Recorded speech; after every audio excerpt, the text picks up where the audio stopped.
nếu nó chỉ yêu của yo họ rau chỉ tao xem gì nữa cho rong chỉ tao để của tụi nó sẽ tăng lại chỉ của nó cho tao để cũng rồi chọn chế cho lũ họ sẽ sao sẽ nó chọn đại nó chỉ yêu bé ý chỉ nó thổ bé nhau bé lúc tê lúc trời bé nó lù lại chỉ nhau chỉ nó ý giả nữa hai lúc chơi này nó giờ lúc chơi cái bé mong mua rong chỉ tao nữa để của sao lên nó.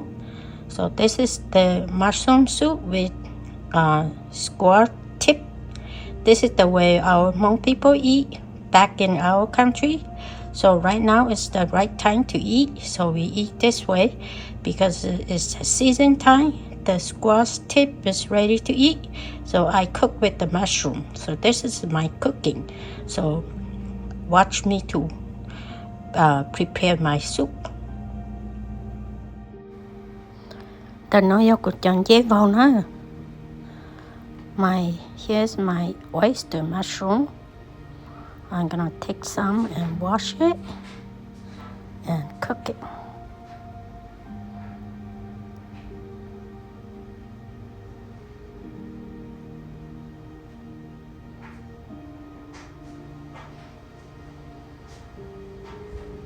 And here's my little white mushroom. So I take some and cook it. Cho nên chén chế cay nồng mi ai nữa, cái hồn chế cay nồng nó. Thì muốn cho bột giá nữa.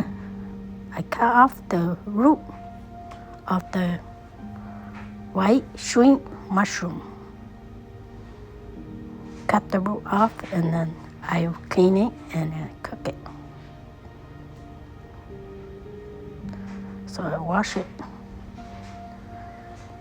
Just like this. They already clean. I just rinse it. Có một dầu lên mình chỉ xí nữa. Chỉ muốn chín chi chỉ muốn hậu xí. Muốn hậu chờ rong chỉ tao nữa.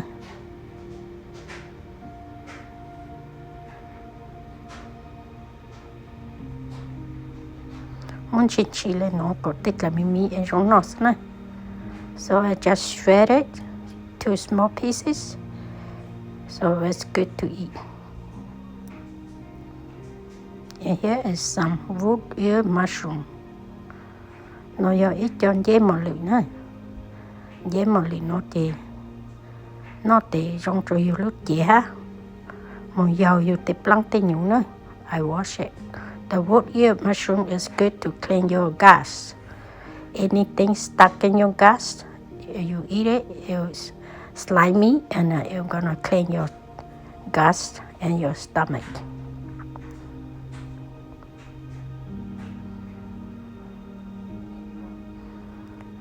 Mua dầu yếu tỏ của con chát gì chả lấy sự nữa. Em đã nói do của cho rong chỉ tao nè. Của tôi muốn sẽ tăng lại muốn cho cái để mua hậu sự nữa. Here's my squash tip that I already peeled the skin off. So it's ready to cook, but I rinse with water before I cook it. Một chót lên nó chỉ có một mình chỉ plau một mình chỉ ăn là có 4 tỷ trong một hầu sau chọn dê xưa nữa hầu lên nó để cắt cắn cửa. So I cook this way. It's very good to me. That we used to eat back in the village that we live on. So this is a really good dish for me. Hopefully you will like it. So when the water boiling, I could add my mushroom into it and put the mushroom in. Muốn chọn chế cho thổi lên bầm bầu lại nữa. Chị mua bia mặn rồi. I add salt and MSG into it. Then I wait until it's boiling. Then I put the vegetable in. Because the mushroom, it doesn't matter, but the squash tip is green. And then when it's not boiling, you put it in. it might be turned yellow color. It doesn't look very good, so you want it to be very green. Đến đến bông bao em muốn rau cho nó, cho rau sa chỉ tăng nữa.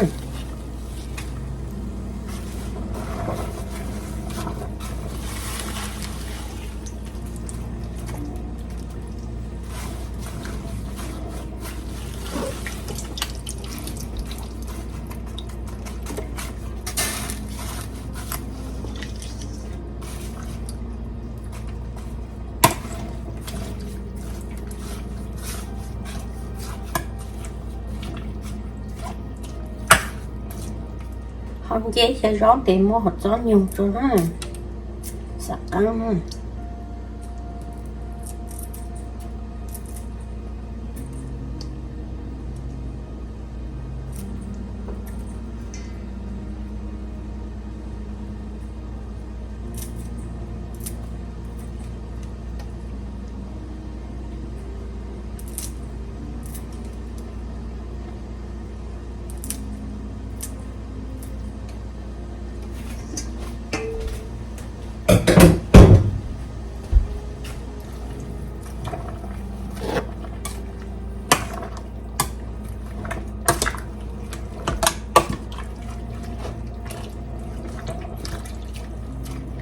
Tụi nó giờ hầu rong chỉ tao giờ chế nữa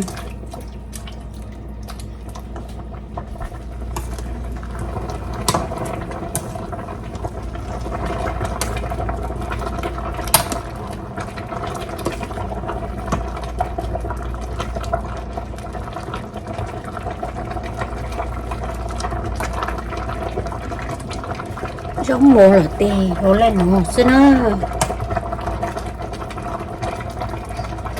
từ cho nó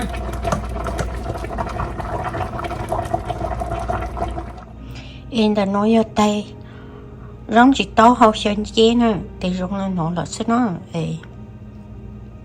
ở cụ rong chỉ tao hậu sơn chế thì lên nó xứ xả là gì một trâu chỉ nó xin nó một trâu có sáng nè sau này nó sợ.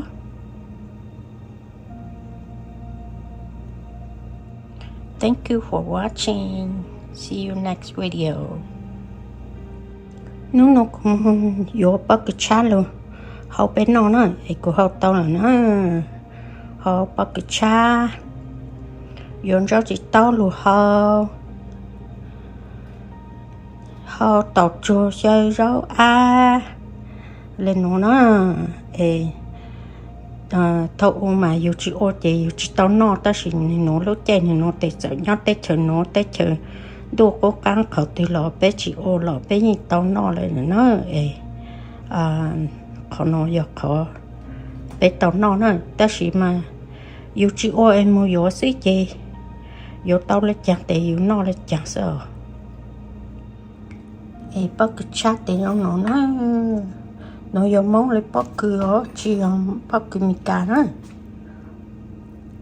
thế chỉ lúc nữa nó này muốn chỉ chỗ ở bên khó lợi ta mà ít khó lợi mà nó yêu bắt kim lỏ này yêu nó nữa, họ rất chỗ thì họ lên nó xin nó giờ bên mong lấy rau chua nữa rau chua tàu chua chế rau nữa. This is my green bean soup with vegetable and this is Hmong dish to eat with food, so this is what we like it. This is Hmong dish.